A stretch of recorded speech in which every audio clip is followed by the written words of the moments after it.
Baie welkom by Herberg Studio. Ek is Dani Vermaak en ek sit vandag hier in gesels saam met Marteliese van Graan. Marteliese, baie welkom hier by ons. Baie dankie. Dit is wonderlik. Marteliese sê sy het nog nie baie podcasts opgeneem in die verlede nie en ek ook nie, so ons gaan net lekker gesels. Maar ons het vandag 'n baie interessante tema, of eintlik het ons 'n reeks waaroor ons wil gesels. En die reeks waaroor ons wil gesels is seksualiteit. En Marteliese is 'n kenner op seksualiteit. Sy's 'n opvoedkundige, jy het gesê, 'n voorligtingsielkundige, gestudeer by Tikkies, gekwalifiseerd, maar waar ek Marteliese eintlik van af leer ken het, is sy's deel van die My Sexual Health span ook, van Suid-Afrika. Hulle is 'n multidissiplinêre span, wat uit sielkundiges, fisioterapeute en dokters bestaan, wat mense se lewens verander, met die hulp wat hulle bied. So Marteliese, baie dankie dat jy deel is van vandag se gesprek. So, ons gaan eers begin met ons eerste podcast oor seksualiteit, net oor seksualiteit, want ons podcast is gerig op ouers of volwasse mense, en dis dalk belangrik dat ons oor ons eie seksualiteit eers nadink voordat ons met ons kinders of ons tieners oor wat ook al gesels rondom seksualiteit. So Marteliese, ek is baie nuuskierig. Ek het nog nooit hoor praat oor wat jy gaan vertel nie, en ek gaan vandag baie by jou leer. Ek wil begin, as ons begin praat oor seksualiteit, wat verstaan 'n mens onder seksualiteit? Wat is dit? Help my asseblief. Ja, so dis 'n moeilike ding vir meeste van ons om mee te gesels, want meeste van ons het groot geword waar dit nie regtig iets is wat oor gepraat is nie. So die realiteit is, ons het nie verwysingsraamwerk nie en ons het nie 'n taal daarvoor nie. En skielik hierdie afgelope paar jaar is daar baie in terme van die LGBTIQA+ en daai terme wat deurkom, is daar baie meer bewustheid rondom seksualiteit. So seksualiteit, hoe ek dit verstaan, is dat dit is 'n breë terme en dit sluit in jou gevoelens oor seks, jou seksuele oriëntasie en net ook hoe jy jouself sien, jou seksuele identiteit. So ek byvoorbeeld, dit gaan nou rof klink, is 'n cis-het vrou, wat beteken cis beteken dieselfde, het beteken heteroseksueel, so ek is aangetrokke tot mans. Jy is 'n cis-het male, wat beteken jy is 'n man en jy is aangetrokke tot vrouens. Jy lei net so af. Ek maak 'n groot afleiding, dit is so. Okay. Maar dit is, en dan is daar baie verskille rondom dit. Ja. So die taal rondom seksualiteit die afgelope 10 jaar het baie evolve en baie gegroei. En dit kan nogal verwarrend wees, want wat is seksuele gedrag? Wat is seks dan? Wat is seksuele identiteit?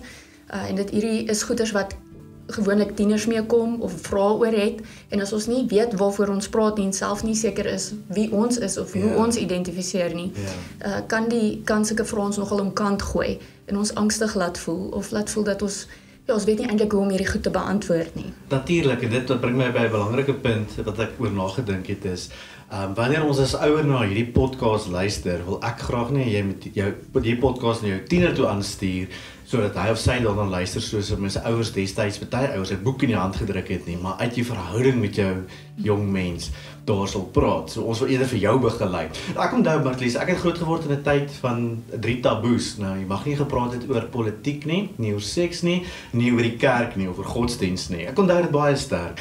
Dis die ene waarna ek groot geword het. En dit het ook bygedra tot my arm verstaan van seks en seksualiteit. En wat dink jy speel al het rolle gespeel in ons groot word, en dan vandag het daar baie dinge nog verander ook, in ons persepsievorming van seks en seksualiteit, en ja. Ja, ek dink die groot ding is dat, omdat daar nie oor gepraat word nie, is daar nie 'n verwysingsraamwerk nie. So jy ontwikkel ook nie 'n woordeskat nie. Ja. En as ons gaan kyk na die belangrikheid van taal, meeste van ons is 'n boek in die hand gestop en gesê, gaan lees dit, en moet asseblief my net nie kom vra nie. Ja. En dat ons by ons maatjies gaan vra, en maar so probeer touwys raak oor wat gaan nou eintlik hier aan. Ja. En die dilemma daarmee is dat ons kry dan baie vals inligting of goeders waarvan ons nie weet nie, waarvan ons onseker is, of dit word gegee en jy lees die boek en daar's 'n skok element of 'n shame element, of seentjies tipies, ek gooi julle nou maar onder die bus, jammer, sal speel met hulle penisse in die bad en moenie dit doen nie. Dadelik is dit daai is iets wat jy nie aanvat nie. En ons kan ook nie dit noem op die anatomiese name nie. Ons sal nie sê penis en vulva nie. Ons kry oulike naampies om dit. Of as jy wonder oor seks, dis bytjies en blommetjies. En dan is dit baie moeilik om daaroor te praat. So taal is die belangrike ding. En dan ook dat ons net nie, dit was net nie okay nie. As mens jou ouers gaan vra het oor dit, jy weet, waar kom jy vandaan, waar het jy hierdie gelees, dat dit word amper jy word amper op kruisverhoor geneem as jy weet van hierdie goed. Of selfs by die skool ook, dat jy is nie eintlik veronderstel om te wonder oor hierdie goed. En tog het jy geslagsorgane en jy wonder oor seksualiteit, maar eintlik moet jy nie weet nie. So dis bietjie kontrasterend eintlik, nou. Ja, en baie verwarrend. En as ons gaan kyk na tieners, hulle is onder ontwikkelingsfase vanuit 'n sielkundige perspektief waar hulle is rebels, so hulle toets grense. Ek hoef vir ouers niks daarvan te vertel nie. Hulle toets grense, hulle wil weet, hulle wil vra, hulle kritiese denke is besig om te vorm. Ons weet ook dat fisies is hulle frontale lob in hulle brein is nog nie ontwikkel nie, so hulle is baie vatbaar vir enige inligting. En ook seksueel is dit 'n tyd van puberteit, ook 'n tyd van nuuskierigheid, van uitvinding, van exploreer, en dan wil mense regtig seker maak hulle is toegerus en dat jy self ook toegerus is met die taal om as hulle kan vra, hoorie, maar ek het nou hier gevat, dis lekker. Iemand het aan my buit gevat, ek het hierdie reaksie gehad, dit was vir my lekker of dit was nie vir my lekker nie, wat het met my gebeur? Ja. So wat ek by hoor is, taal speel 'n baie belangrike rol, want hoe gaan ons seker ons ervarings en seksuele ervarings op watse wyse ook al, soos jy nou geïllustreer het, verwoord as ons nie 'n taal het nie. Yes. Maar taal kan ook sekerlik 'n stigma koppel of 'n positiewe of negatiewe emosie koppel aan iets. Byvoorbeeld, hoekom moet ons, soos jy nou verwys het na die vulva en 'n penis, hoekom moet 'n mens ander naamwysings soos tollie en whatever ons al gebruik in die kultuur, en dan sê eintlik maar, dis ietsie waar jy moet skaam voel, jy mag nie die regte naam gebruik nie, ons gebruik maar bynaampies vir goeders, en wat kommunikeer dit dan op 'n psigologiese vlak oor ons eie seksualiteit, as ons nie die regte taal gebruik nie? Ja, dis die groot dilemma. Natuurlik gebruik ons taal om sin te maak van ons wêreld en dis nie reg of verkeerd nie, maar die oordeel het gevolge en jy verwoord dit so mooi. Dit is daai teenstrydigheid van okay, dis my penis of is my vulva, maar ek mag nie daaraan vat nie. Dis deel van my, maar dit bestaan nie. En daai kontras skep verwarring en dit skep ook, kan ek dit geniet? Mag ek dit geniet? Dan kom goeie soos shame in, skuldgevoel in. En dan baie vinnig is iets wat veronderstel is om mooi te wees, wat veronderstel is om koneksie te bevorder. En 'n baie belangrike deel van menswees word geshame of word iets wat geweldige struikelblokke veroorsaak vir die individu, maar natuurlik ook in verhoudings en natuurlik ook in die ouer-kind verhouding word dit 'n taboe of dit word okay, ons praat net nie, ons gaan nie oor praat, maar ja, jy weet, gaan lees die boek of gaan vra jou ma of jy weet, skok en vat sielkundiges toe. En jy self skaam om met jou ouers daar te praat, want dit is half, baie keer praat ons van, ek het gehoor mense praat baie keer van hulle seksualiteit of hulle geslagsdele as persoonlik.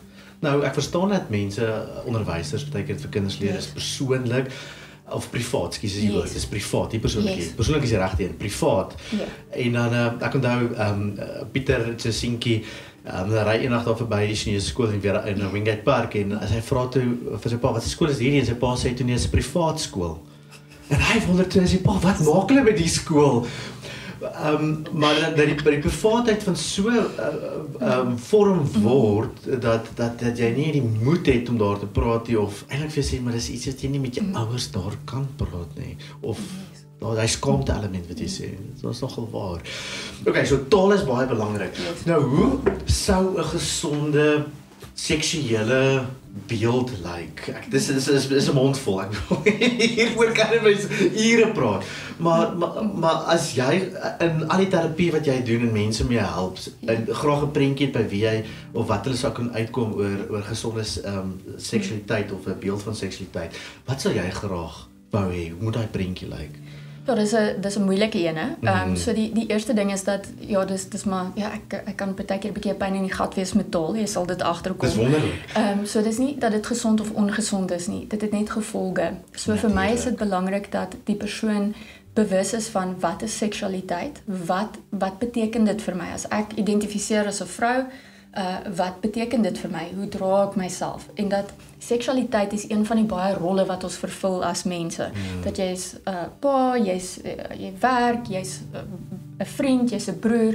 Dis 'n rol en deel van jou lewe, dat dit word deel van jou verwysingsraamwerk en is ook baie verhoudingsspesifiek. En dit word ook bepaal deur die konteks waarin jy groot geword het. So as jy in 'n huis groot geword het wat dalk bietjie meer liberaal was, gaan jou seksualiteit uiteraard bietjie meer, jou verwysingsraamwerk gaan breër wees as iemand wat dalk uit 'n bietjie meer konservatiewe opvoeding kom. En dan ja, natuurlik omdat jy weet, omdat jy meer kennis het jy ook meer verantwoordelikheid om te praat oor goeie soos toestemming, om te kan om seksuele behoeftes te kan negotiate. So dis eerstens net om te weet wat is vir jou lekker, hoe sien jy dit en hoe word dit in 'n verhouding onderhandel en ook is daar toestemming en is hierdie lekker, bevorder dit die verhouding en bevorder dit jou as persoon. Ja. Dit maak 'n wêreld van vrae oop. As jy daar praat, ek dink wat ons later gaan gesels oor 'n tienerverhoudinge en daai tipe van dinge en hoe begelei mense en hoe help mense hulle dink daaroor. Veral in die lig van hulle prefrontale korteks waarna jy nou verwys het wat nog nie lekker optimaal ontwikkel is nie as hulle jong tieners is en dan kan hulle nog nie lekker al die gevolge in sien van hulle keuses nie, maar dit is 'n gesprek vir 'n ander podcast wat ek nou uitsien eintlik. Okay, so ek hoor 'n taal baie belangrik. Dit skep seker emosies, maar dit gevolge. Ja. Wat jy sê van hoe mense dink het gevolge, as ek nie geslag of reg of verkeerd het, gaan gevolge. Ja. En die gevolge is seker maar wat jy graag sou sien met die uitkoms wees daarvan. Byvoorbeeld, ek sit en dink, baie ouers of moontlike ouers met my eie verwysingsraamwerk uit. Het hierdie gedagte my dogter, ek moet asseblief tog net nie op my seun net nie, hulle swanger word nie. Yes. Nou, so en dan ek weet dit ook in 'n podcast vertel nie, maar ek weet my skoonma het altyd gedreig vir my vrou en vir my sê as ons nou vry, sy's daar, sy sien ons. Sy kyk oor die skouer. Dis amper daai Jesusbeeld en hy destyds mense so 'n 3D Jesusbeeld gehad, so waar nie kom bys beweeg, hy sien jou. So het my skoonma ons gedreig. En ek dink daai goed speel tog ook 'n rol op jou siege. Vertel vir ons. Ja, dit doen definitief, want jy leer daarin, meeste van die seksuele opvoeding en ek glo ons sal later ook daarby uitkom, is oor, jy weet, moenie swanger raak nie, moenie swanger maak nie, en moet asseblief nie 'n STD kry nie en pas op vir AIDS. Ja. Dis min of meer wat ons vertel word. Ja, en dan in Christelike konteks mense sê ook jy moenie oor tyd trap hê want dit is sonde. Natuurlik dit ook, die extra judgment, die morele judgment wat bykom. Maar die STI maak my klaar bang genoeg. Yes, en ook dat, ja, dit is daai ding van, ek moenie, daar's vrees. En dan ontwikkel jou seksualiteit en jou beeld van seksualiteit uit vrees uit wat jy nie mag doen nie, in plaas van wat wil ek doen en wat is vir my lekker, wat is vir my vervullend as persoon, sodat ek kan weet, hierdie gee vir my plesier, sodat ek aan my maat kan kommunikeer. As jy my so vashou, dan voel dit goed. Sure, jy maak 'n wêreld oop as jy dit in daai lig stel van die behoefte en kommunikeer van behoefte teenoor wat ek nie mag doen nie, wat ek nie moet doen nie en hoe jy dit kommunikeer in jou lewensmaat in 'n verhouding. Wow. Ja. Sjoe, dit bring baie vrae by mense op. So wat is dit wat jy dink die meeste volwassenes sou sukkel, huweliksmaats, wat se vorm ook al in hulle huwelike of verhoudinge in terme van die kommunikasie van hierdie seksuele behoeftes wat hulle het en oor hulle seksualiteit. Wat tel jy op en Ja, ek gaan weer vashak by tol. So as ons gaan na die kultuur toe. So dit is, ek gaan praat vanuit my eie verwysingsraamwerk. So oor die algemeen is die narratief wat in die kultuur, in die Afrikaanse kultuur waarin ek groot geword het, is mens praat nie oor seks nie. Jy weet, as jy nou Saterdagaande was dit nog 'n ding om 'n fliek saam met jou ouers te kon kyk, want dit het nie so algemeen kon gebeur soos wat dit vandag doen nie. en dan was daar nou 'n scene wat jy nie mag sien nie, en dan het jy nou maar seker gemaak jy die gehekelde kombersie dat jy hom voor jou oë kan hou, dat jy nog soort van kan sien wat daar aangaan, maar jou ouers dink jy sien niks nie. So jy mag dit sien, maar daar word nie oor gepraat nie. Ja. En jy weet ook nie eintlik wat jy sien nie, maar jy is nuuskierig want jy mag dit nie doen nie. En jy mag dit nie doen vir tieners en vir meeste van ons almal beteken, ja maar wag, ek is nou nuuskierig, ek wil. Ek gaan kyk wat dit is. So dit het 'n rol om te speel, maar ook as 'n vrou is dit, seks is iets wat jy gee, seks is iets wat jy het.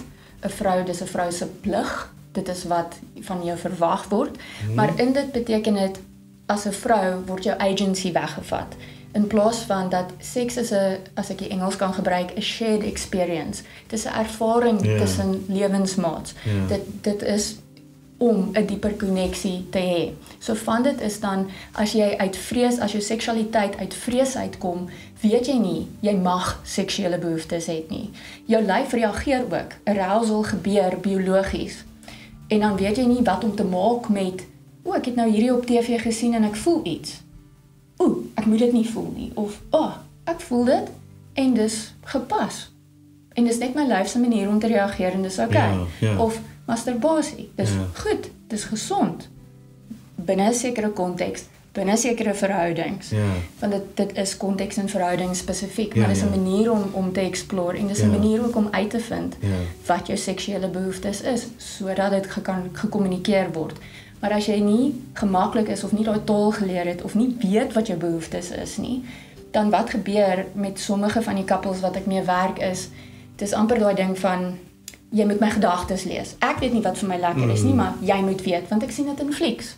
In flieks gebeur dit net. Hulle praat nie voor die tyd, hoe lank gaan ons dit doen, wie gaan niks, daar word geen consent, geen behoeftes nie, en dit hou buitensporig lank aan, en hulle sê nie, hoor jy kan stop, jy kan van posisie verander, jy kan 'n bietjie water drink, jy kan net 'n bietjie asem skep nie, en jy weet, dit kan enige tyd, enige plek gebeur, en dis okay, vir baie mense hou hulle daarvan, om meer avontuurlustig te wees, maar dis ook okay, as jy dit net in jou slaapkamer wil doen, want jy het kinders en jy wil nie noodwendig hê, hulle moet op jou afkom nie, so die kultuur speel 'n geweldige rol, want dit lyk asof dit net moet gebeur, en as mens nie praat daaroor nie, en as ek kan sê dat in terme van die kerk, sommige goeders is wag, hierdie seksualiteit bestaan nie, totdat jy die een ontmoet, en dan moet jy gaan van, jy was glad nie 'n seksuele being nie, nou moet jy hierdie passievolle, seksueel gestimuleerde vrou wees.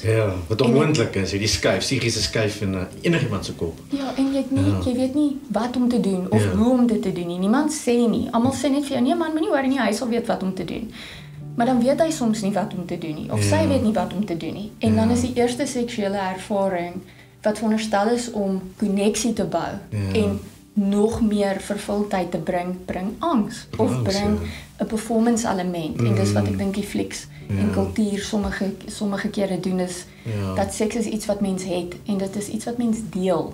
Dis baie mooi, seks nie iets wat mens het, dit is iets wat jy deel, en dit haal ook ietsie uit van daai soos daai performance element, of daai vraag wat mense vra, maar was dit goed genoeg? Is jy tevrede? Maar dan praat ons ook nie met mekaar nie, dan weet ons ook nou nie wat gaan aan nie, en jy maak maar afleidings, en jy lees die ander persoon se liggaamshouding, en jy, ons is nie donker, en eintlik bevorder dit nie 'n verhouding nie. Dit laat jou in die duister. En dit skep emosionele afstand. Want dit nou met, jy weet nie wat dit is nie, jy wil nie daaroor praat nie, okay, dit lyk asof dit lekker, aannames kom in, okay, so ons doen hierdie, hoe gereeld doen ons dit, en die samelewing sit baie druk dat, mens moet 'n gesonde sekslewe, beteken jy het soveel keer 'n week seks.